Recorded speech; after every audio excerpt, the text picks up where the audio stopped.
ഇന്നൽ ഹംദലില്ലാഹ് അൽഹംദുലില്ലാഹി റബ്ബിൽ ആലമീൻ വല്ലാഖിബത്തു ലിൽ മുത്തഖീൻ വലാ ഉദ്വാന ഇല്ലാ അലൽ ളാലിമീൻ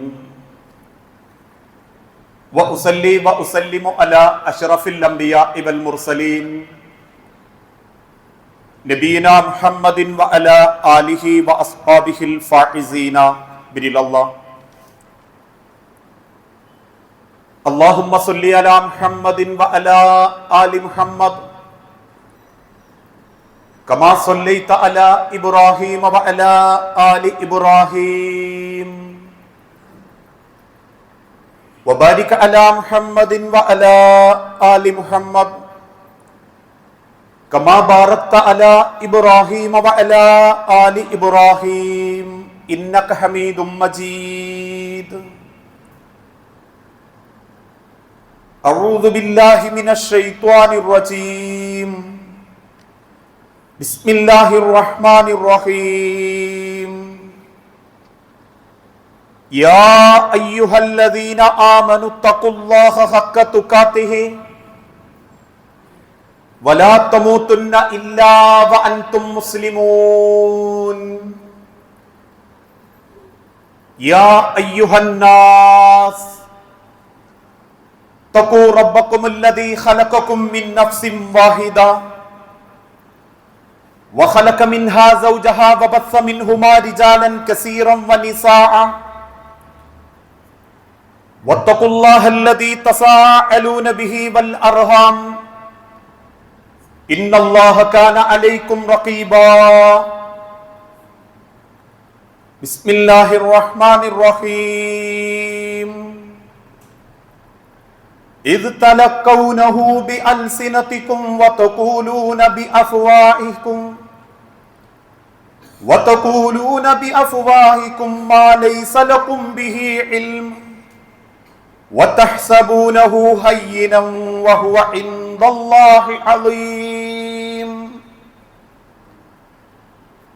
رب اشرح لي صدري ويسر لي أمري.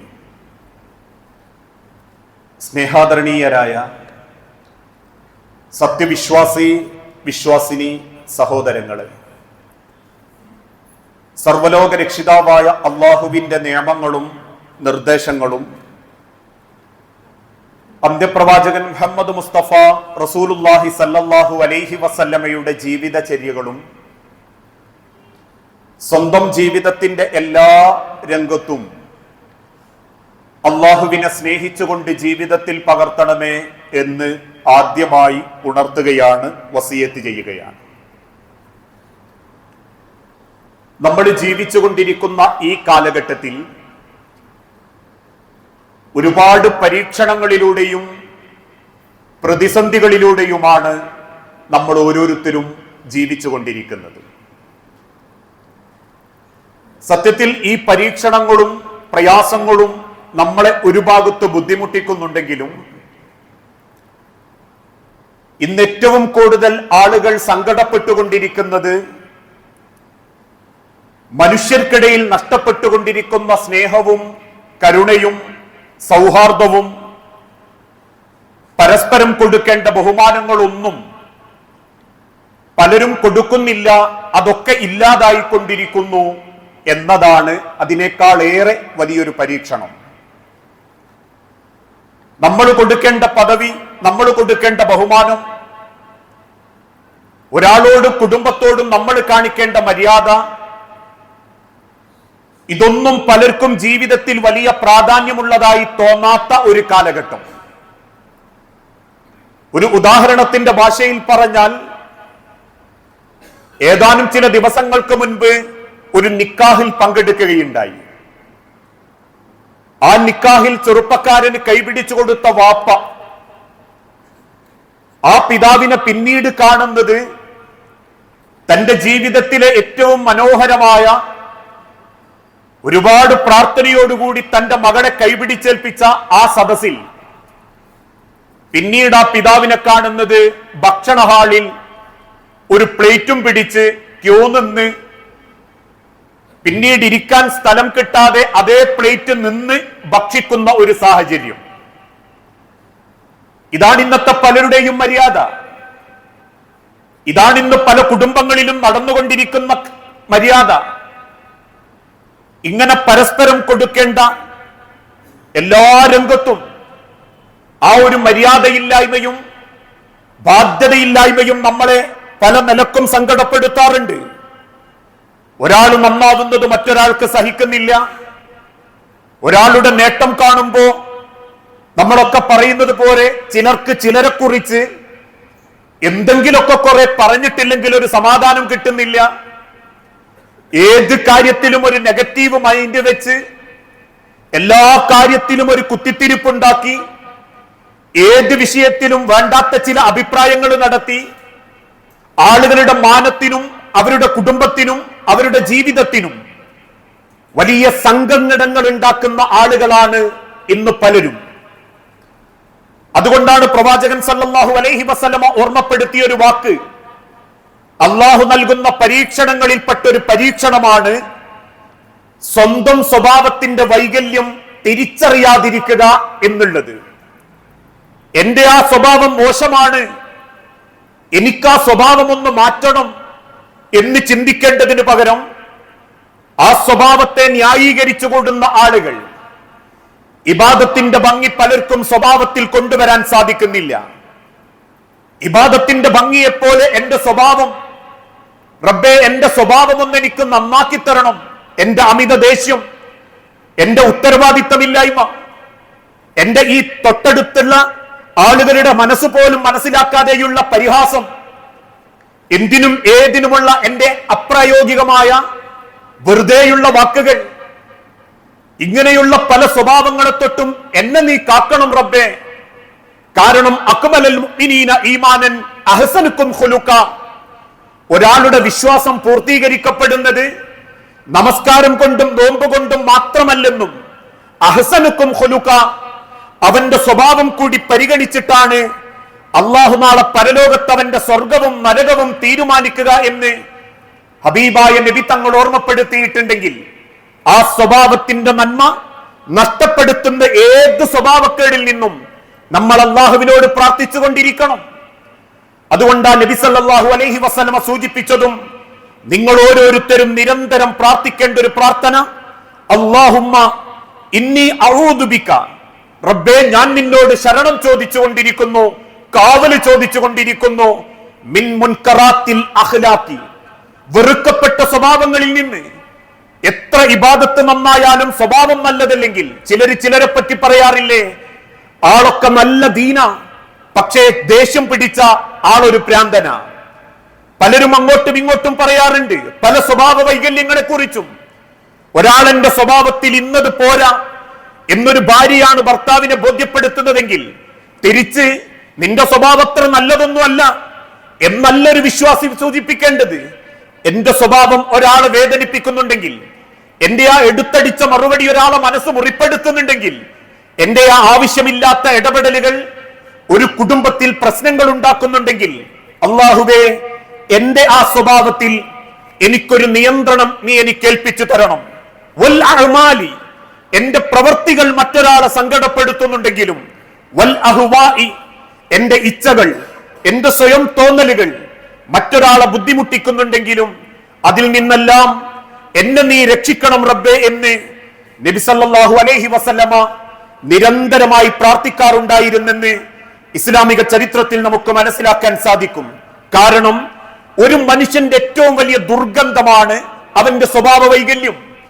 ആ സ്വഭാവം അവന് ശുദ്ധമാക്കാൻ സാധിച്ചിട്ടില്ലെങ്കിൽ നാളെ പരലോകത്ത് അതൊരു ദുർഗന്ധമായി അവനെ പിടികൂടുമെന്നും അവന്റെ നമസ്കാരത്തിന്റെ, അവന്റെ ഇബാദത്തിന്റെ എല്ലാ ക്വാളിറ്റിയും സുഗന്ധവും ആ അവന്റെ സ്വഭാവത്തിലുള്ള വൈകല്യം കൊണ്ട് പരലോകത്ത് നഷ്ടപ്പെടുമെന്നും മുൻകാലഘട്ടത്തിലുള്ള ഉലമാക്കൾ അവരുടെ ഗ്രന്ഥത്തിൽ രേഖപ്പെടുത്തുകയുണ്ടായി.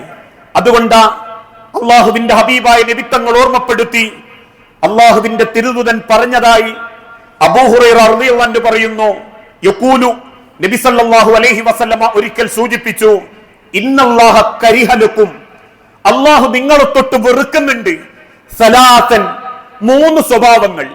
ആ സ്വഭാവം റബ്ബിന് ഏറെ വെറുക്കപ്പെട്ട സ്വഭാവങ്ങളാ. ഒന്നാമത്തത് ഖീല വഖാല, കണ്ടതും കേട്ടതും പറഞ്ഞു നടക്കുക. എന്ത് കണ്ടോ ആ കണ്ടത് എന്റെ മനസ്സിൽ എന്ത് തോന്നിയോ അത് പറയുക. എന്തൊക്കെയോ ആരൊക്കെയോ പറഞ്ഞു, ഞാനത് കേൾക്കാൻ ചെവി വെച്ചു കൊടുത്തു, ഞാനത് മറ്റൊരാളോട് പറയുക. അതിൽ മതം പെടും, രാഷ്ട്രീയം പെടും, കുടുംബം പെടും, വ്യക്തിവിരോധങ്ങൾ പെടും, സാമൂഹിക അന്തരീക്ഷത്തിൽ പ്രചരിപ്പിക്കപ്പെടുന്ന എല്ലാം പെടും. ഇന്നത് പറയാം, ഇന്നത് പറഞ്ഞൂടാ എന്നൊന്നും ഒരു വിഷയത്തെപ്പറ്റി വേർതിരിവുകൾ പ്രകടിപ്പിച്ചിട്ടില്ല. രാഷ്ട്രീയക്കാരൻ്റെത് പറയാം, രാഷ്ട്രീയക്കാര് തമ്മിലുള്ളത് പറയാം, അവരെ പറ്റിയിട്ടുള്ള കമന്റുകൾ എഴുതിയിടാം, അവരെ പറ്റിയിട്ടുള്ള തോന്നിവാസങ്ങൾക്ക് ലൈക്ക് കൊടുക്കാം എന്നല്ല അള്ളാഹുവിന്റെ ഹബീബ നബി തങ്ങൾ പഠിപ്പിച്ചത്.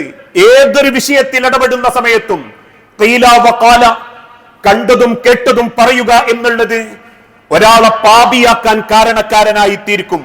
രണ്ടാമത്തത് ഇളാഅത്തുൽ മാൽ, ധനം അന്യായമായി ചെലവഴിക്കുക എന്നുള്ളതും ഒരു മോശപ്പെട്ട സ്വഭാവമാണ്. ചില ആളുകൾ പറയുന്നത് പോലെ കൊടുക്കുന്ന കാര്യത്തിൽ അല്ലെങ്കിൽ ചെലവാക്കുന്ന കാര്യത്തിൽ ആള് ഭയങ്കരന, എന്തും എങ്ങനെയും വാരിക്കോരി തരും എന്ന് പറയുന്നത് ഒരു ശ്രേഷ്ഠമായിട്ട് കാണരുത്. അന്യായമായ ധൂർത്തിന്റെ വിഷയത്തിൽ ചെലവാക്കുന്നവനാണോ അവൻ ഇളാഅത്തുൽ മാൽ, ധനം ദുർവിനിയോഗം ചെയ്യുന്നവനാ. വകസ്റത്ത സുആലി, മൂന്നാമത്തത് അനാവശ്യമായ ചോദ്യങ്ങൾ. ഇതിലൊന്നാമതായി ഓർമ്മപ്പെടുത്തിയത് ഖീല വഖാല, കണ്ടതും കേട്ടതും ഒക്കെ പറയാ. ഇന്ന് നിമിഷ നേരങ്ങളെ കൊണ്ടാണ് തിന്മകൾ കൈമാറ്റം ചെയ്യപ്പെട്ടുകൊണ്ടിരിക്കുന്നത്. അമേരിക്കയിൽ സംഭവിച്ചത് കേരളത്തിന്റെ കുറ്റിച്ചിറയിലെത്താൻ സെക്കൻഡുകൾ മതി. കേരളത്തിന്റെ കുറ്റിച്ചിറയിൽ സംഭവിക്കുന്നത് അങ്ങ് ദുബായിലെത്താൻ നിമിഷ നേരങ്ങൾ മതി. ഹബീബായ നബി തങ്ങൾ ഒരിക്കൽ ഓർമ്മപ്പെടുത്തി, അന്ത്യനാള് സംഭവിക്കുമ്പം ചക്രവാളങ്ങൾ പിളർത്തിക്കൊണ്ട് കളവുകൾ നിമിഷ നേരം കൊണ്ട് സഞ്ചരിച്ചു കൊണ്ടേയിരിക്കും.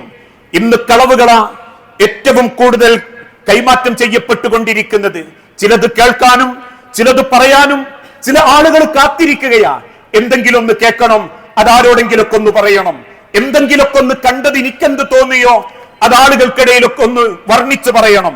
ആ നിലക്ക് ഇന്നത്തെ സാഹചര്യത്തെ പറ്റി ചിന്തിക്കുമ്പോ കണ്ടതൊക്കെ പറയാൻ പറ്റുമോ? ഇല്ല. ഹബീബായ നബി തങ്ങൾ വിശുദ്ധ ഖുർആനിലൂടെ സൂചിപ്പിച്ചൊരു വാക്കുണ്ട്, വ്യഭിചാരമാണെങ്കിൽ പോലും, അതല്ലെങ്കിൽ വ്യഭിചരിക്കുന്നത് നിങ്ങൾ നേർക്ക് നേരെ കണ്ടാൽ പോലും 4 സാക്ഷികളില്ലെങ്കിൽ അവനെ നിങ്ങൾ പ്രചരിപ്പിക്കാനോ ശിക്ഷ വിധിക്കാനോ പാടില്ല. ഇത് വ്യഭിചാരം കണ്ണുകൊണ്ട് കണ്ടവനോടുള്ള കൽപ്പനയാ. 4 പേര് കണ്ടെങ്കിൽ നിനക്കത് മറ്റൊരാളോട് പറയാം, അല്ലെങ്കിൽ അത് ഭരണാധികാരിക്കരികിൽ അറിയിക്കാം, അതിന്റെ ശിക്ഷാ നടപടികൾ വാങ്ങിക്കൊടുക്കാം. ഇന്നങ്ങനെയല്ല. എന്തെങ്കിലും ഒന്ന് കണ്ടു, റോഡ് വക്കിൽ ഒരാണും പെണ്ണും സംസാരിച്ചുകൊണ്ടിരിക്കുന്നു, പെട്ടെന്ന് തന്നെ പിന്നീടുള്ള സമയത്ത് എന്തെങ്കിലും ഒരു കാര്യം കേൾക്കുമ്പോ ആളുകൾ കൂട്ടിപ്പറയും, അന്ന് എനിക്ക് കാണാൻ പാടില്ലാത്തൊരു കോലത്തിൽ ഞാൻ ഓല റോഡുമേലെ വെച്ച് കണ്ടിട്ടുണ്ട്. അപ്പോഴേക്കും വേറൊരുത്തം പറയും, അന്ന് മാളിലും അവരല്ലെങ്കിലും വേറൊരു കൂട്ടരുമായിട്ട് സംസാരിക്കുന്നത് ഓളെ ഞാൻ കണ്ടിരുന്നു, ഇവനെ ഞാൻ കണ്ടിരുന്നു എന്ന് കൂട്ടിപ്പറയുന്ന ആളുകൾ കണ്ടതിന്റെ യാഥാർത്ഥ്യം എന്തെന്ന് പോലും ചിന്തിക്കാതെ ഒരു മനുഷ്യന്റെ അഭിമാനത്തെയും ഒരു കുടുംബത്തെയും ഒരു പെണ്ണിന്റെ ജീവിതത്തെയും നാവുകളെ കൊണ്ട് അങ്ങേയറ്റം നശിപ്പിക്കുന്ന പലരും ഇന്ന് സമൂഹത്തിൽ ഉണ്ടാകുമ്പോ ഈ പറഞ്ഞതിന്റെ അർത്ഥം തിന്മയെ ലഘൂകരിക്കുക എന്ന അർത്ഥത്തിലല്ല. പ്രത്യക്ഷമായ ഒരു തിന്മ കണ്ടാൽ നിങ്ങൾക്കത് പ്രതികരിക്കാം, അത് തെറ്റാണെന്ന് പറയാം, ഒരിക്കലും ഇനി അത് ആവർത്തിക്കരുത് എന്ന് സൂചിപ്പിക്കാം. അല്ലാതെ ഇന്ന് കാണുന്നതെല്ലാം മഞ്ഞ കണ്ണുകളോടുകൂടി കണ്ട് മറ്റുള്ളവന്റെ ജീവിതത്തിലേക്ക് ഒളിഞ്ഞു നോക്കി കാണാൻ ആഗ്രഹിച്ച് കണ്ടുപിടിച്ച് അത് പ്രചരിപ്പിക്കുന്ന ഒരു മനോഭാവമുണ്ടല്ലോ, അങ്ങനെ കണ്ടതെല്ലാം നിങ്ങൾക്ക് പറയാൻ അള്ളാഹു അവകാശം നൽകിയിട്ടില്ല. കാരണം അപ്രതീക്ഷിതമായി സംഭവിച്ചു പോകുന്ന ഒരു തെറ്റ് അത് തിരുത്താനുള്ള അവസരം അള്ളാഹു മനുഷ്യന് നൽകുന്നുണ്ട്. അവനത് തിരുത്തി തൗബ ചെയ്താൽ അവൻ അള്ളാന്റെ അടുത്ത് രക്ഷപ്പെടും. പക്ഷേ അത് പർവ്വതീകരിച്ച് ആ കുടുംബത്തെ ആത്മഹത്യ ചെയ്യിപ്പിക്കാനും അവന്റെ ജീവിതം നശിപ്പിക്കാനും അവളുടെ ജീവിതം നശിപ്പിക്കാനും നിങ്ങളതൊരു ലഹരിയായി തമാശയായി രസമായി കൊണ്ടു നടന്നിട്ടുണ്ടെങ്കിൽ 2 കുറ്റങ്ങൾ നിങ്ങളിലേക്ക് വരുമെന്ന് ഹബീബായ ലളിതങ്ങൾ ഓർമ്മപ്പെടുത്തി. 1, അത് പറഞ്ഞു നടന്നതിന്റെ കുറ്റം. 2, നിങ്ങൾ കാരണം വേദനിച്ച, തൗബ ചെയ്തിട്ടും വേദനിച്ച് ജീവിക്കുന്ന ഒരു വ്യക്തിയുടെ മനസ്സിന്റെ വേദന നിങ്ങളെ റബ്ബ് അനുഭവിപ്പിക്കും. നിങ്ങളെ ചെയ്തതും പറഞ്ഞതും നിങ്ങളെ കുടുംബത്തിലേക്കോ നിങ്ങളിലേക്കോ തിരിച്ചു വന്ന് നിങ്ങൾ അതുപോലെ കരയുകയും നിങ്ങൾ അതുപോലെ സങ്കടപ്പെടുകയും ചെയ്യുന്നതും അള്ളാഹുവിന്റെ ഒരു പരീക്ഷണമായി അവനിലേക്ക് എത്തുമെന്ന് മുൻകാലഘട്ടത്തിലുള്ള ഉലമാക്കൾ ഹദീസിന്റെ ഗ്രന്ഥത്തിൽ വിശദീകരിച്ചു നൽകിയിട്ടുണ്ട്. ഇന്ന് അതുകൊണ്ട് മഹാനായ ഉമർ ഇബ്നു ഖത്താബ് ഒരിക്കൽ പറഞ്ഞതും, മൗനം കൊണ്ട് ഞാൻ ഒരിക്കലും കരയേണ്ടി വന്നിട്ടില്ല, പക്ഷേ എന്റെ നാവ് കൊണ്ട് ഞാൻ കരയേണ്ടി വന്നേക്കാം. ഇന്ന് ചില ആളുകളെ സംബന്ധിച്ചിടത്തോളം ചില സ്ഥലങ്ങളിൽ മൗനം പാലിക്കേണ്ടതിന് പകരം ഒന്ന് ചിന്തിച്ചു നോക്കൂ. ഇസ്ലാമിൽ കളവ് അനുവദനീയമാണ് എന്ന് പറഞ്ഞ ഒരു രംഗം കുടുംബങ്ങൾ തമ്മിൽ യോജിക്കാൻ വേണ്ടിയിട്ടാ. അതിന്റെ അർത്ഥം എപ്പോഴും കളവ് പറയണം എന്നല്ല, ആ സാഹചര്യത്തിൽ പറഞ്ഞാൽ മതി. അത് ആ കുടുംബം ആ സെക്കൻഡിൽ ആ ഒരു മൗനം കൊണ്ട് ആ കുടുംബം രക്ഷപ്പെടുമെങ്കിൽ നിങ്ങൾ അവിടെ മൗനിയാവണം എന്നാ ആ പറഞ്ഞതിന്റെ ഉദ്ദേശം. ആ നിലക്ക് നമ്മൾ ഒരു സമൂഹത്തിന്റെ ഇടയിൽ ഇടപെടുമ്പോ, കുടുംബത്തിൽ ഇടപെടുമ്പോ ചിലത് മൗനം പാലിക്കുകയും പറഞ്ഞത് കേട്ടത് മറ്റൊരാളോട് പറയാതിരിക്കുകയും ചെയ്താൽ ആ കുടുംബം രക്ഷപ്പെടുമെങ്കിൽ, ആ വ്യക്തി രക്ഷപ്പെടുമെങ്കിൽ നിങ്ങൾ അവിടെ മൗനം കാണിക്കണമെന്നും തിന്മയുടെ പ്രചാരകരാകരുത് എന്നും ഈ ഹദീസിന്റെ വ്യാഖ്യാനത്തിൽ ലോകത്തെ സർവ്വ ഉലമാക്കളും രേഖപ്പെടുത്തുന്നു. പാപിയാവാൻ ഖീല വഖാല, കണ്ടതും കേട്ടതും പറയാൻ നടന്നാൽ തന്നെ ഓം പാപിയായി തീരും. ഇന്ന് മുസ്ലിം സമൂഹത്തിൽ നമ്മളൊക്കെ ഗൗരവത്തോടെ ചിന്തിക്കേണ്ട ഒരു വിഷയമാണ്. സോഷ്യൽ മീഡിയ വ്യാപിക്കുകയും ആർക്കും ആരുടെയും പച്ചയിറച്ചി തിന്നാമെന്ന ധാരണ വരികയും ഏതൊരു കുടുംബത്തിലേക്ക് ഒളിഞ്ഞു നോക്കാൻ പറ്റുകയും ഏതൊരു ക്യാമറയും ഏത് ബാത്റൂമിന്റെ മുൻപിൽ കൊണ്ടുവെക്കാൻ പറ്റുകയും ചെയ്യുന്ന കാലഘട്ടത്തിൽ കണ്ടും ആസ്വദിച്ചും പ്രചരിപ്പിച്ചും കാണാത്തവൻ അയച്ചു കൊടുത്തും കേൾക്കാത്തവൻ അറിയിച്ചു കൊടുത്തും മറ്റുള്ളവർക്ക് ഷെയർ ചെയ്തും നിങ്ങളത് ആഘോഷിക്കുന്നുണ്ടെങ്കിൽ ഈ പറഞ്ഞ പാപികളുടെ കൂട്ടത്തിലാണ് അവൻ പെടുക എന്നുള്ളതും അവന്റെ ആ ദുർഗന്ധം പരത്തുന്ന മനസ്സ് പരലോകത്തവന്റെ നമസ്കാരത്തെ കെടുത്തിക്കളയുമെന്നും ഹബീബായ നബി തങ്ങൾ സൂചിപ്പിച്ചിട്ടുണ്ടെങ്കിൽ ഈ സ്വഭാവം ഒരിക്കലും ഒരു വിശ്വാസിയുടെ ജീവിതത്തിൽ ഉണ്ടാകാൻ പാടില്ല. ഇത് തലഖൗനഹു, നിങ്ങളത് ഏറ്റുപറയുന്നു, ബി അൽസിനത്തിക്കും, നിങ്ങളുടെ നാവ് കൊണ്ട്. ആ ശരിയാ, ഞാനത് കണ്ടിട്ടുണ്ട് ട്ടോ, ആ നേരാ, ഞാൻ മുമ്പ് അത് കണ്ട് ശ്രദ്ധിച്ചിട്ടുണ്ട് ട്ടോ, ശരിയായിരിക്കും, ഓന്റെ അമ്മ അങ്ങനത്തെ മുന്തിയോളൊന്നും അല്ലല്ലോ, ആ നേരായിരിക്കും, ഓളൈറ്റ വല്ല പവിത്രതയുള്ളോളല്ലോ, നേരാ, വാപ്പത്ര മൊഞ്ചുള്ളവനൊന്നല്ലോ എന്ന് കൂട്ടിപ്പറയുന്ന വാക്കുണ്ടല്ലോ. തലഖൗനഹു ബി അൽസിനത്തിക്കും, നിങ്ങളെ നാവുകൊണ്ട് നിങ്ങളത് ഏറ്റുപറയുന്നുണ്ട്. വതഖൂലൂന ബി അഫ്വാഹിക്കും, നിങ്ങളുടെ മനസ്സിന്റെ ഇച്ഛകളെ കൊണ്ട് നിങ്ങളത് അങ്ങനെ പറയുന്നുണ്ട്. എന്തോ വ്യക്തി വിരോധാവാം, കുടുംബത്തോടുള്ള വിരോധാവാം, അല്ലെങ്കിൽ ആർക്കോ കിട്ടിയ നേട്ടത്തിനെ കൊണ്ടുള്ള അസൂയയാകാം. എന്തായാലും ശരി, മാ ലൈസ ലക്കും ബിഹി ഇൽമുൻ, ഒരു ഇൽമുമില്ലാത്ത കാര്യത്തിൽ നിങ്ങൾ ഇങ്ങനെ ആൾക്കാരോട് പറയുന്നുണ്ട് എങ്കിൽ വതഹ്സബൂനഹു ഹയ്യിനൻ, നിങ്ങൾക്കതൊരു രസമായിട്ട് തോന്നിയേക്കാം, നിങ്ങൾക്കതൊരു ചെറിയ കാര്യമായിട്ട് തോന്നിയേക്കാം. പറഞ്ഞ കൂട്ടത്തിൽ ഒന്നങ്ങ് കുത്തിപ്പറഞ്ഞു, കൊള്ളിച്ചു പറഞ്ഞു, അങ്ങനെ കണ്ട കൂട്ടത്തിൽ അത് നമ്മളൊന്നങ്ങ് ഊഹിച്ചു പറഞ്ഞു എന്നത് നിങ്ങൾക്കൊരു ചെറുതായിട്ടേ തോന്നുന്നുള്ളൂ എങ്കിലും വഹുവ ഇൻദല്ലാഹി അളീം, അത് റബ്ബിന്റെ അടുത്ത് വമ്പിച്ച പാതകം തന്നെയാ. അതുകൊണ്ട് ഒരു വിശ്വാസിക്കൊരിക്കലും ഉണ്ടാകാൻ പാടില്ലാത്തൊരു സ്വഭാവമാ കണ്ടതും കേട്ടതുമൊക്കെ രസം പിടിപ്പിക്കാനും മറ്റുള്ളവന്റെ അഭിമാനം നഷ്ടപ്പെടുത്താനും ആളുകൾക്കിടയിൽ പ്രചരിപ്പിക്കുക എന്നുള്ളത്. രണ്ടാമത്തത് ഇളാഅത്തുൽ മാൽ, ധനം അന്യായമായി ചെലവഴിച്ച് കളയുക. ഇന്ന് കിട്ടുന്നതൊന്നും ആർക്കും തികയുന്നില്ല.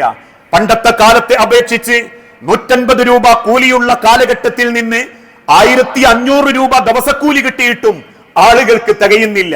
ഇന്ന് വളരെ രസമാ ചിലരുടെ വർത്താനം കേൾക്കുമ്പോ, ഞാൻ 25 ലക്ഷം ഇറക്കിയിട്ടുണ്ട്, 2 CR ഞാൻ അതിൽ മുടക്കിയത്, ഇത് ഇവിടുന്നേ കിട്ടിയത്, അത് ബാങ്കിൽ നിന്ന് ലോൺ എടുത്തത്, എന്തേ വെച്ചത്, വാപ്പാന്റെ പേരിലുള്ള പറമ്പ് എന്തേ വെച്ചത്, കുടുംബം താമസിക്കുന്ന കുടുംബത്തിന്റെ ആധാരം. ഇങ്ങനെ പണം യഥേഷ്ടം ഉപയോഗിക്കുന്ന ഒരു രീതി.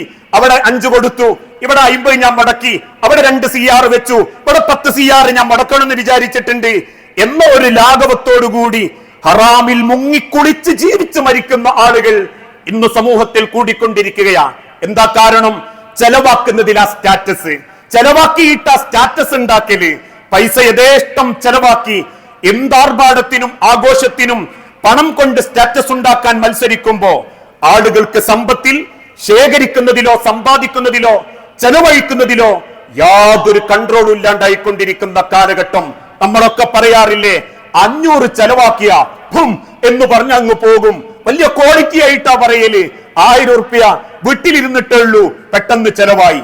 ആവശ്യമില്ലാത്തത് അനാവശ്യ കാര്യങ്ങൾക്ക് കല്യാണത്തിന്റെ അന്ന് വാപ്പ പറയുന്നു 3 ലക്ഷം ഉറുപ്യ ചെലവാ. ആരെ 50,000 കൊണ്ടുപോയത്? ഗാനമേള ട്രൂപ്പ്. ആരെ 50,000 കൊണ്ടുപോയത്? ബ്യൂട്ടീഷ്യന്മാര്. ബാക്കി എന്തേ ചെയ്തത്? കരിമരുന്ന് പ്രയോഗത്തിന് കുടുംബത്തിന് ചെറുപ്പക്കാർക്ക് കൊടുത്തത്. ഇതൊരു ലാഘവ വർത്തമാനമായിന്ന്. പണമുണ്ടാക്കലും അത് ചെലവാക്കലും ഒരു വലിയ രസമായി ആളുകൾക്ക് തോന്നുന്നുണ്ട് എങ്കിൽ, ഇന്ന് ഹബീബായ നബി തങ്ങൾ ഓർമ്മപ്പെടുത്തിയ ഒരു വാക്ക് ഏറ്റവും മോശം സ്വഭാവമാ വരവറിയാതെ ചെലവഴിക്കുക എന്നുള്ളത്. വരവ് മനസ്സിലാക്കി അള്ളാഹുവിന്റെ ദുനിയാവിൽ ആരെയും ജയിക്കാനും തോൽപ്പിക്കാനും ആളുകൾക്ക് മുൻപിൽ സ്റ്റാറ്റസ് ഉണ്ടാക്കാനും അല്ല. എന്റെ പണം എവിടുന്ന് വന്നു എന്നും എവിടെയൊക്കെ ചെലവാക്കി എന്നും അള്ളാഹു ചോദിക്കുമെന്ന ബോധത്തോടുകൂടി കുലു നിങ്ങൾ കഴിച്ചോ, വശ്റബു നിങ്ങൾ കുടിച്ചോ, വതസദ്ദഖു നിങ്ങൾ ദാനധർമ്മം നിർവഹിച്ചോളൂ, വതൽബസു നിങ്ങൾ ധരിച്ചോളൂ, മാലം യുഖാലിതുഹു ഇസ്റാഫുൻ ഒരിക്കലും അമിതത്വത്തോടെയോ അഹങ്കാരത്തോടെയോ നിങ്ങൾ അത് ചെലവാക്കാൻ പാടില്ല എന്ന് മാത്രം. സാമൂഹിക ഇന്നത്തെ കാലഘട്ടത്തിൽ വസ്ത്രത്തിലൊക്കെ വലിയ ധൂർത്ത് സംഭവിച്ചുകൊണ്ടിരിക്കുകയാ. ഒരു ദിവസത്തേക്ക് വേണ്ടി 10,000 ചെലവാക്കുന്നവര്, വ്യത്യസ്ത കല്യാണങ്ങൾക്ക് വേണ്ടി വ്യത്യസ്ത രീതിയിൽ വസ്ത്രങ്ങൾ വാങ്ങിക്കൂട്ടുന്നവര്, ഒരു വീട്ടിൽ ധരിക്കുന്ന ചെരുപ്പിന്റെ എണ്ണം പോലും 4 പേരുള്ള വീട്ടിൽ 15 ജോഡി ചെരുപ്പിലധികവും അതിനേക്കാൾ 10 ജോഡിയിലധികം ഷൂസും വെക്കാൻ 4 റേക്കുമൊക്കെ വെക്കുമ്പോ അതൊരു പക്ഷേ നമുക്ക് പവറായിട്ട് തോന്നുന്നുണ്ടെങ്കിലും ഈ പറഞ്ഞത് എല്ലാം എടുത്ത് കത്തിച്ചു കളയണം, ഇനി ആരും ചെരുപ്പിട്ട് നടക്കരുത് എന്നെ വാക്കിനെ ദുർവ്യാഖ്യാനിക്കരുത്. പക്ഷെ ഇളാഅത്തൽ മാൽ, പൈസ ചെലവാക്കി വാങ്ങിക്കൊണ്ടുവരുന്ന ഒരു പവർ ഉണ്ടല്ലോ, അത് നമ്മളെ ദുസ്വഭാവമാ, അത് ഏറ്റവും മോശപ്പെട്ട സ്വഭാവമാ.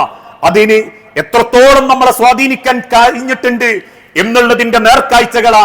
ഇന്നാളുകൾക്ക് കിട്ടുന്നതൊന്നും തികയുന്നില്ല, വന്നതൊന്നും എവിടെ പോയി എന്നറിയുന്നില്ല. മാസം നല്ല വരവുണ്ട്, ഇതെവിടെ പോകുന്നതെന്ന് മനസ്സിലാവുന്നില്ല, എങ്ങനെ വന്നതാ അത് ചിന്തിക്കാൻ പറ്റുന്നില്ല. ഈ മാസം കിട്ടിയത് പോരാ, ഇന്ന് അവന് തന്നെ തോന്നിത്തുടങ്ങുന്നത് മാസാവസാനമാകുമ്പോഴേക്കും കിട്ടിയതൊക്കെ പൊതിച്ചു കളയുമ്പോൾ മാത്രമാണെങ്കിൽ ആർത്ത് പിടിച്ച് പണമുണ്ടാക്കി അതിന്റെ പേരിൽ സ്റ്റാറ്റസ് ഉണ്ടാക്കി ചെലവാക്കുന്നതിൽ ഒരു വലിയ മനോഹരമായ ആവശ്യകത കാണിച്ച് നല്ലോണം കൊടുക്കുകയും നല്ലോണം ചെലവാക്കി ആളുകൾക്കൊക്കെ വാങ്ങിക്കൊടുക്കുകയും ചെയ്യുന്ന വലിയൊരു ശ്രേഷ്ഠന എന്ന് നാട്ടുകാർ പറയുമെങ്കിലും ധനം അന്യായമായി ചെലവാക്കിയവനും അള്ളാഹുവിന്റെ മുൻപിൽ ഏറ്റവും മോശപ്പെട്ട സ്വഭാവക്കാരനാ. മൂന്നാമത്തത് കസ്റത്തു സുആൽ, അനാവശ്യമായ തർക്ക ചോദ്യങ്ങള്. ഒരു വിഷയത്തിൽ അള്ളാഹുവിന്റെ ഹബീബായ നബി തങ്ങളും വിശുദ്ധ ഖുർആനും ഒരു കാര്യം രേഖപ്പെടുത്തിയിട്ടുണ്ടെങ്കിൽ ആ കാര്യം സ്വീകരിക്കേണ്ടതിന് പകരം വേണ്ടാത്ത ചില ചോദ്യങ്ങള്. മുൻഗാമികളായ ബനു ഇസ്രായേലിയരോട് അള്ളാഹു ഓർമ്മപ്പെടുത്തി, നിങ്ങൾ അള്ളാഹുവിന് വേണ്ടി ഒരു ബലിയറുക്കണം, ഒരു പശുവിനെ കൊടുക്കണം, സൂറത്തുൽ ബഖറ. പക്ഷെ ബനു ഇസ്രായേലിയർ ചോദിച്ചു, റബ്ബേ കറുപ്പ് വേണോ വെളുപ്പ് വേണോ? അള്ളാഹു നിറം പറഞ്ഞപ്പോ ചോദിച്ചു, റബ്ബേ കുളമ്പുള്ളത് വേണോ കുളമ്പില്ലാത്തത് വേണോ? കുടുമുള്ളത് വേണോ കുടുമല്ലാത്തത് വേണോ? രോമം പൊന്തിയത് വേണോ രോമം പതിഞ്ഞത് വേണോ എന്ന് ചോദിക്കുന്ന ഒരു കസ്റത്ത് സുആല്. ഇത് ബനു ഇസ്രായേലിയർക്ക് മാത്രല്ല, ദീനിന്റെ വിഷയത്തിൽ ചിലർക്കുണ്ട്. അള്ളാഹുവിനോട് മാത്രമേ പ്രാർത്ഥിക്കാവൂ, റബ്ബിനോട് മാത്രമേ സഹായം ചോദിക്കാവൂ. മുൻഗാമികളായ അമ്പിയാക്കള് ഏതെങ്കിലും മരണപ്പെട്ടു പോയവരോട് പ്രാർത്ഥിച്ചതിന് തെളിവുണ്ടോ? ഇല്ല. ഏതെങ്കിലും ജാറത്തിങ്കൽ പോയി പ്രാർത്ഥിച്ചതിന് തെളിവുണ്ടോ? ഇല്ല. ഏതെങ്കിലും മന്ത്രി ചോദിക്കെട്ടിയ ഏലസിന് തെളിവുണ്ടോ? ഇല്ല. എങ്കിൽ ഇതൊന്നും ചെയ്യാൻ പാടില്ല. ഖുർആനിനും ഹദീസിനും ഇതെതിരാന്ന് പറയുമ്പം മുൻകാലഘട്ടത്തിൽ ഇറാഖിലെ ഇന്ന ആളങ്ങനെ ചെയ്തിട്ടുണ്ടല്ലോ, ഇമാമിങ്ങൾ അങ്ങനെയൊക്കെ പറഞ്ഞിട്ടുണ്ടല്ലോ എന്നതിലേക്കല്ല നമ്മൾ പോകേണ്ടത്. അള്ളാഹുവിന്റെ വിശുദ്ധ ഖുർആനും തിരുസുന്നത്തിലും സ്വഹീഹായി രേഖപ്പെടുത്തിയ വിഷയത്തിൽ അതിന്റെ അപ്പുറത്തേക്കുള്ള വാക്ക് നമ്മൾ സ്വീകരിക്കരുത്. പറഞ്ഞതിന്റെ അർത്ഥം ഇമാമിങ്ങൾ വേണ്ട എന്നല്ല. ഈ പറഞ്ഞതിന് പുറമെ എന്തെങ്കിലും ഇജ്തിഹാദ് നടത്താൻ, അഥവാ ഇന്നൊരു കുട്ടി ചോദിക്കുകയാ TV കാണരുത് എന്ന് ഖുർആൻ പറഞ്ഞിട്ടില്ലല്ലോ, ടെലിവിഷൻ ഖുർആനിൽ പറഞ്ഞിട്ടുണ്ടോ? അവിടെ പണ്ഡിതന്മാര് ഇജ്തിഹാദ് നടത്തിയിട്ടുണ്ട്. നിങ്ങൾ മ്ലേച്ഛമായ കാര്യത്തിലേക്ക് ചെല്ലരുത്. ഇമാം ഷാഫി, ഇമാം ഹംബലി, ഇമാം മാലിക്കിയെ പോലെയുള്ള മുഴുവൻ ഇമാമിങ്ങളും രേഖപ്പെടുത്തി അതിൽ തോന്നിവാസ കാഴ്ചകൾ പെടും, വൃത്തികെട്ട കാഴ്ചകൾ പെടും. ആ പെടുന്ന കാഴ്ച TV-യിലായാലും ഫോണിലായാലും അത് നിഷിദ്ധമാ. എങ്കിൽ അതൊന്നും ഞങ്ങൾക്ക് പറ്റൂല, ഖുർആനിൽ പറയാത്തത് കൊണ്ട് ഞങ്ങൾ അതൊക്കെ ചെയ്യും, ഞങ്ങൾ അതൊക്കെ ആഘോഷിക്കും എന്ന് പറയുന്ന ഒരു കസ്റത്ത് സുആൽ. ഇത് ദീനിന്റെ വിഷയത്തിൽ മാത്രമല്ല, ദുനിയാവിന്റെ വിഷയത്തിലും ചില ആളുകളുണ്ട്. വെറുതെ ചോദിക്കുക. എല്ലാവരും കൂടി ഒരു തീരുമാനമെടുത്തു, റെസിഡൻസ് കമ്മിറ്റി അല്ലെങ്കിൽ പള്ളി കമ്മിറ്റി, വരുന്ന ചൂടിൽ നമുക്കൊരു വെള്ളം കുടിക്കാനുള്ള സൗകര്യമൊരുക്കാം, റോഡ് സൈഡിൽ നമുക്കതിനുള്ള ഒരു സാഹചര്യം ഒരുക്കാം. ഉടനെ കൂട്ടത്തുന്ന ഒരാൾ ചോദിക്കും, അല്ല അതും ഒന്ന് ഷോക്കടിച്ചാലോ, ഷോക്കടിച്ച് കുട്ടികൾക്ക് എന്തോ പറ്റിയാലോ? ഇങ്ങനത്തെ ചില കസറത്ത് സുആല്. എന്റെ വീട്ടിലെ ഫ്രിഡ്ജിന് ഷോക്കടിക്കൂലേ, എന്റെ വീട്ടിലെ വാഷിംഗ് മെഷീന് ഷോക്കടിക്കൂലേ? പരോപകാരം മുടക്കുന്ന കസറത്ത് സുആലികള്, എന്തിലും നെഗറ്റീവ് കാണുക, എവിടെയും കയറി അഭിപ്രായം പറയാ, എന്തിലും അവനാന്റെ ഒരു സ്ഥാനം അറിയിക്കാൻ വേണ്ടിയിട്ട് ഗഹനമായ ചില അഭിപ്രായങ്ങൾ പറഞ്ഞ് ആ സംവിധാനം പൊളിച്ചു കളയുക. വകസറത്ത് സുആൽ, നിങ്ങളെ മുൻഗാമികളെ അള്ള നശിപ്പിക്കാനുള്ള ഒരു കാരണം കൂടി ഈ അനാവശ്യ ചോദ്യങ്ങളാ. ഖുർആനിലും ഹദീസിലും ഇസ്ലാമിക ലോകത്തും സ്ഥിരപ്പെട്ടിട്ടുണ്ടെങ്കിൽ ആ വിഷയം അംഗീകരിക്കുക. സാമൂഹിക വിഷയത്തിൽ പരോപകാരം ചെയ്യാൻ പറ്റിയിട്ടില്ലെങ്കിലും പരോപകാരം ചെയ്യുന്നത് തടയാതിരിക്കുക. ഈ പറഞ്ഞതിന്റെ അർത്ഥം നന്മയും തിന്മയും അറിയിച്ചു കൊടുക്കണ്ടെന്നോ ഒരഭിപ്രായം പറയരുതെന്നോ അല്ല. മറിച്ച് എന്റെ അഭിപ്രായത്തിന് വിലയുണ്ടാകാവൂ, ഞാനതൊരു വലിയ സംഭവമാക്കിയിട്ടുണ്ട് എന്ന് ചിന്തിക്കുന്ന അവനാനീയത്തിന്റെ ആളുകൾ, അൻഅനത്ത് എന്ന് അറബി പറയും, സ്വയം പൊങ്ങികളും സ്വയം വലിയന്മാരും ഒക്കെ വരും. നാവുകൊണ്ട് നെഗറ്റീവ് കണ്ട് എന്തിലും ഏതിലും കുത്തുവാക്കുകളും കുത്തിത്തിരിപ്പുണ്ടാക്കുന്നവനെ പാടെ അവഗണിക്കുക. അത് റബ്ബ് അവർക്ക് കൊടുത്തൊരു പരീക്ഷണ സ്വഭാവമാ. ഈ 3 സ്വഭാവങ്ങൾ ഒരു മുഅ്മിനിന് ഉണ്ടാവാൻ പാടില്ലാത്തതാ. അവൻ ഇടപെടുന്ന കുടുംബത്തിൽ, അവൻ ഇടപെടുന്ന സമൂഹത്തിൽ, അവൻ ഇടപെടുന്ന ഏത് രംഗത്തും ഈ 3 സ്വഭാവങ്ങളെ നമുക്ക് സൂക്ഷിക്കാൻ സാധിച്ചാൽ, അള്ളാഹു പറയുന്ന ഒരു വാക്കുണ്ട്, ഇബാദത്ത് പോലെ സ്വഭാവവും ശുദ്ധമാക്കുമ്പോഴേ അവന്റെ ഈമാൻ പൂർത്തീകരിക്കപ്പെടുന്നുള്ളൂ. ആ സ്വഭാവത്തിന്റെ നല്ല ഉടമകളാവാൻ അള്ളാഹു നമുക്ക് ഓരോരുത്തർക്കും തൗഫീക്ക് നൽകി അനുഗ്രഹിക്കുമാറാകട്ടെ.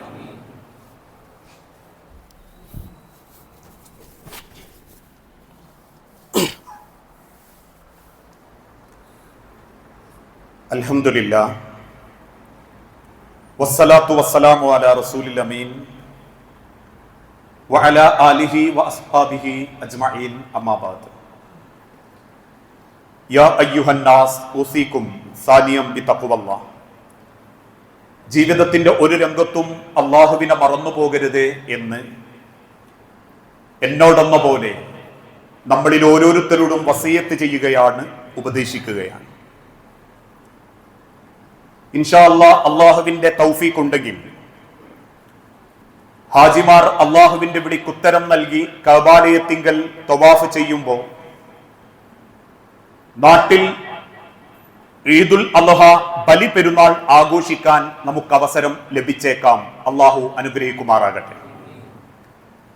ആ ബലി പെരുന്നാൾ ആഘോഷിക്കുന്ന സമയത്ത് ഇസ്ലാമിലെ ആഘോഷങ്ങൾക്ക് പിന്നിലൊക്കെ വലിയ ചരിത്രങ്ങളുണ്ട്. ആ ചരിത്രങ്ങളാണ് ആഘോഷിക്കപ്പെടുന്ന സമയത്ത് ഉള്ളിൽ ചിന്തിക്കേണ്ടതെന്ന് ബോധ്യപ്പെടുത്തിയിട്ടാണ് നബി സല്ലല്ലാഹു അലൈഹി വസല്ലമ ഇസ്ലാമിലെ ആഘോഷങ്ങളെ ഈ സമൂഹത്തിന് ഇബാദത്തായി പരിചയപ്പെടുത്തിയത്. ഒരു മാസക്കാലത്തോളം നോമ്പനുഷ്ഠിച്ചവൻ റബ്ബിന്റെ മുൻപിൽ അഭിമാനത്തോടുകൂടി പ്രഖ്യാപിക്കുന്നതാണ് ഈദുൽ ഫിത്തർ അഥവാ ചെറിയ പെരുന്നാൾ എന്ന് പറയുന്ന നോമ്പ് പെരുന്നാളെങ്കിൽ, ബലി പെരുന്നാൾ ആദർശ പിതാവായ ഇബ്രാഹിം നബി അലൈഹിസ്സലാത്തു വസ്സലാം മകൻ ഇസ്മായിൽ നബിയെ റബ്ബിന് വേണ്ടി ബലി കൊടുക്കാൻ തീരുമാനിച്ച് മുന്നിട്ടിറങ്ങിയ ദിവസമാണ്.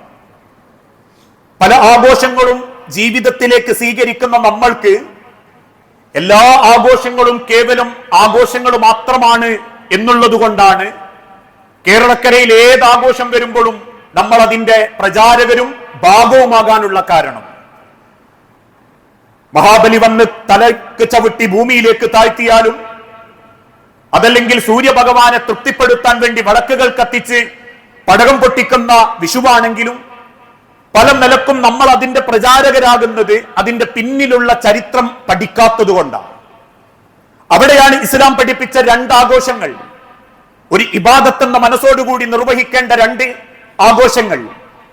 അതിൽപ്പെട്ട ബലി പെരുന്നാൾ ആഘോഷം ഒരു വിശ്വാസി മുസല്ലയിലേക്ക് പുറപ്പെടുമ്പോ ആ മുസല്ലയിലേക്ക് ചെല്ലുന്ന അവനെ മനസ്സുകൊണ്ട് സന്തോഷിപ്പിക്കേണ്ടത് ഉടുത്ത വസ്ത്രത്തിന്റെ പവറല്ല, മറിച്ച് അന്ന് നിശ്ചയിച്ച ടൂർ എന്ന ചിന്തയല്ല, മറിച്ച് അന്ന് എന്തെങ്കിലും സന്തോഷത്തിന്റെ ഒരു ദിനം എന്നത് മാത്രമല്ല, മറിച്ച് അള്ളാഹുവിന്റെ പ്രവാചകന്മാരായിരുന്ന ഇബ്രാഹിം നബി, മകൻ ഇസ്മായിൽ നബിയെ കൊടുത്തതുപോലെ എന്റെ അധ്വാനത്തിൽ, എന്റെ വേർപ്പിൽ ഞാൻ ഉണ്ടാക്കിയ പണം കൊണ്ട് വാങ്ങിയ ഒരു മൃഗത്തെ ഞാൻ റബ്ബിന് ഏൽപ്പിച്ചു കൊടുക്കുന്ന ദിനമാണ് എന്ന ആത്മസന്തോഷവും ആ വിശ്വാസത്തിന്റെ കരുത്തുമാകണം പെരുന്നാളിന് പുറപ്പെടുന്നവന്റെ ഹൃദയത്തിൽ ഉണ്ടാകേണ്ടത്. പക്ഷെ ഇന്ന് മാംസം വാങ്ങി കഴിക്കുക എന്നതിനേക്കാൾ അപ്പുറം ആ മാംസത്തിന്റെ ഒരു ഭാഗമാകാൻ പലർക്കും സാധിക്കുന്നില്ല. കഴിവില്ലാത്തത് കൊണ്ടോ മറ്റേതെങ്കിലും രീതിയിലുള്ള പ്രയാസങ്ങളോ ഇല്ലാത്തവരുണ്ട്. എന്നിട്ടും ആ ഉളുഹിയ്യത്തിനെ പറ്റി ചിന്തിക്കാത്തവര്, ഉളുഹിയ്യത്തിനെ പറ്റി ആലോചിക്കുക പോലും ചെയ്യാത്തവര്, വർഷത്തിൽ ഒരു ഷെയർ കൂടി അള്ളാഹുവിന് കൊടുക്കുന്ന മാംസം, നമ്മളെ ശരീരത്തിൽ നിന്ന് അരിഞ്ഞു കൊടുക്കുന്ന ഒരു കാഗ്രാമം മാംസത്തിന്റെ വില എത്രത്തോളം ഉണ്ടോ അതിനേക്കാളേറെ എന്റെ ഒരു ഷെയറായി അള്ളാഹുവിന് വേണ്ടി ഞാൻ നീക്കിവെച്ച ആ മാംസത്തിന്റെ പടച്ചോന്റെ അടുത്ത് കിട്ടേണ്ട കൂലി എന്ന മനസ്സ് നമുക്ക് വരുന്നില്ലെങ്കിൽ പിന്നീട് ആ മനുഷ്യന് മുസല്ലയിലേക്ക് നമസ്കരിക്കാൻ പോലും അവകാശമില്ലെന്ന ഹബീബായ നബി തങ്ങൾ ഓർമ്മപ്പെടുത്തിയിട്ടുള്ളത്. മഹാനായ അബൂ ഹുറൈറ റളിയല്ലാഹു അൻഹു ഒരിക്കൽ സൂചിപ്പിച്ചു, മൻ കാന ലഹു സഅത, ആർക്കെങ്കിലും കഴിവുണ്ടെന്ന് വിചാരിക്കുക. ഈ കഴിവ് പെട്ടെന്നുണ്ടാവുന്നതല്ല. ആൾക്കാർ വിചാരം കഴിവ് പെട്ടെന്ന് പടച്ചോൻ തരുന്നതാന്ന. അല്ല, മിച്ചം പിടിച്ചിട്ടും സൂക്ഷിച്ചു വെച്ചിട്ടും സഹാബത്തിന്റെ കാലഘട്ടത്തിൽ അവർ ഉളുഹിയ്യത്തിന് ചേർന്നത് അറ്റുപോയ ചെരുപ്പുകൾ തുകലുകൊണ്ട് തുന്നിച്ചേർത്ത് അത് ലാഭം പിടിച്ചിട്ടാ.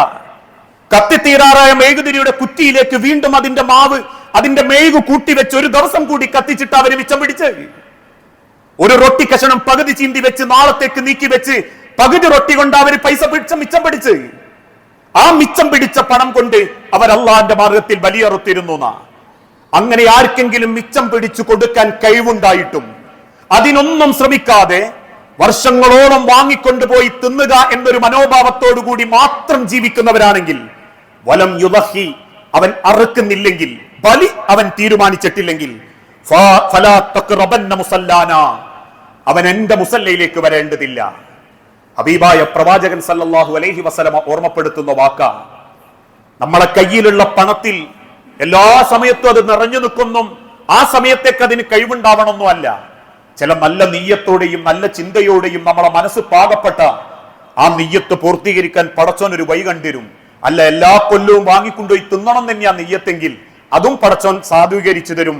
അള്ളാന്റെ പരലോകത്തേക്ക് ചെല്ലുമ്പോ ഒരു ഗുണമില്ലാണ്ട് കഴിച്ചു തീർത്തോന്റെ കൂലി മാത്രമേ നമുക്ക് ഉണ്ടാവൂന്ന് മാത്രം. കാരണം വാങ്ങുന്ന കൈയേക്കാൾ കൊടുക്കുന്ന കൈയാണ് റബ്ബിനേറെ ഇഷ്ടം. വാങ്ങുന്ന കൈകളേക്കാൾ കൊടുക്കുന്ന കൈകളാണ് റബ്ബിനേറെ ഇഷ്ടം. ഇതിൽ ഇത്രയും കാലത്തിന്റെ ഇടയ്ക്ക് ഇങ്ങനെ മാത്രമാണോ കൈ പോയത്, ഇങ്ങനെ പോയിട്ടുണ്ടോ എന്ന് ഓരോരുത്തരും ചിന്തിച്ച നമുക്ക് എന്തുണ്ട് പടച്ചോന്റെ അടുത്തേക്ക് കൊണ്ടുപോകാൻ ഓരോരുത്തർക്കും സ്വയം ബോധ്യപ്പെടാൻ സാധിക്കും. അള്ളാഹുവിന്റെ പരലോകം ആഗ്രഹിച്ച് ജീവിച്ചു മരിക്കുന്ന യഥാർത്ഥ മുത്തഖീങ്ങളിൽ അള്ളാഹു നമ്മളെ എല്ലാവരെയും ഉൾപ്പെടുത്തി അനുഗ്രഹിക്കുമാറാകട്ടെ. അറിഞ്ഞും അറിയാതെയും ഒരുപാട് തെറ്റുകുറ്റങ്ങൾ സംഭവിച്ചു പോകുന്നുണ്ട് നാഥ. എല്ലാം വിട്ടുപുറത്തു മാപ്പാക്കി നിന്റെ സ്വർഗത്തിൽ ഇതേ രൂപത്തിൽ നീ ഞങ്ങളെ ഒരുമിപ്പിച്ചു കൂട്ടണമേ. അള്ളാഹുവെ, മക്കളില്ലാതെ പരീക്ഷിക്കപ്പെടുന്ന ഇണകൾക്ക് മക്കളെന്ന് അനുഗ്രഹം നൽകി ഓരോ കുടുംബങ്ങളോടും നീ കാരുണ്യം കാണിക്കണമേ. അള്ളാഹുവെ, ചെറുതും വലുതുമായ പല അസുഖങ്ങളിലും ഏറെ പ്രയാസപ്പെടുന്നവർ ഞങ്ങളുടെ കൂട്ടത്തിലുണ്ട് നാഥ. എല്ലാം എളുപ്പം ശിഫ നൽകി ആരോഗ്യത്തോടെ ആഫിയത്തോടെ ജീവിക്കാൻ ഓരോരുത്തർക്കും നീ തൗഫീക്ക് നൽകണമേ. അല്ലാഹുമ്മ ഗ്ഫിർ മുഅ്മിനീന വൽ മുഅ്മിനാത്ത് അൽ മുസ്ലിമീന വൽ മുസ്ലിമാത്ത് അൽഅഹ്യാഉ മിൻഹും വൽ അംവാത്ത് ഇന്നക മുജീബുദ് ദഅവാതി യാ ഖാദിയൽ ഹാജാത്ത്. اللهم اعز الاسلام والمسلمين واذل الشرك والمشركين. اللهم اجرنا من النار. اللهم اجرنا من النار. اللهم اجرنا من النار. അള്ളാഹുവെ, പ്രാർത്ഥിക്കണമെന്ന് വസിയത്ത് തന്നവരുണ്ട്. അസുഖം ബാധിച്ച് കിടപ്പിലായവര്, അങ്ങേയറ്റം കഷ്ടപ്പെടുന്നവര് നാഥ, മാരകമായ അസുഖങ്ങളിൽ നിന്ന് ഏറ്റവും എളുപ്പത്തിൽ അവരെ നീ രക്ഷപ്പെടുത്തുകയും അത്തരത്തിലുള്ള വേദനാജനകമായ പരീക്ഷണ രോഗങ്ങളിൽ നിന്ന് നീ ഞങ്ങളെയും കുടുംബത്തെയും മക്കളെയും കാത്തുരക്ഷിക്കുകയും ചെയ്യണമേ. മരിച്ചുപോയ സഹോദരി സഹോദരന്മാർ, മാതാപിതാക്കൾ, മക്കൾ, ഭാര്യമാർ, ഭർത്താക്കന്മാർ എല്ലാവരുടെയും കബറിടം നീ വിശാലമാക്കുകയും നാളെ നിന്റെ സ്വർഗത്തിൽ അവരോടൊപ്പം നീ ഞങ്ങളെ ഒരുമിപ്പിച്ചു കൂട്ടുകയും ചെയ്യണമേ. റബ്ബേ, ലോകത്തിന്റെ നാനാഭാഗത്ത് സങ്കടപ്പെടുന്ന സഹോദര വിശ്വാസികൾ, ഗസയിലടക്കമുള്ള ഞങ്ങളുടെ പ്രിയപ്പെട്ടവർക്ക് എളുപ്പം സമാധാനവും സന്തോഷവും നൽകി ആത്യന്തിക വിജയം ഓരോ ജനതക്കും നീ പ്രദാനം ചെയ്യണമേ. കടബാധ്യതയിൽപ്പെട്ടും ലോണ് പോലെയുള്ള ഹറാമുകളിലും അബദ്ധം കൊണ്ട് സംഭവിച്ചു പോയവരുണ്ട് നാഥ. എല്ലാം ഹലാലായ നിലക്ക് പൂർത്തീകരിക്കാനും നല്ല ഹലാലായ സമ്പാദ്യത്തോടുകൂടി മരിക്കാനും ഞങ്ങൾക്ക് ഓരോരുത്തർക്കും നീ തൗഫീക്ക് നൽകണമേ. റബ്ബനാ ആതിനാ ഫിദ്ദുനിയ ഹസന വഫിൽ ആഖിറതി ഹസനത്തും വഖിനാ അദാബന്നാർ.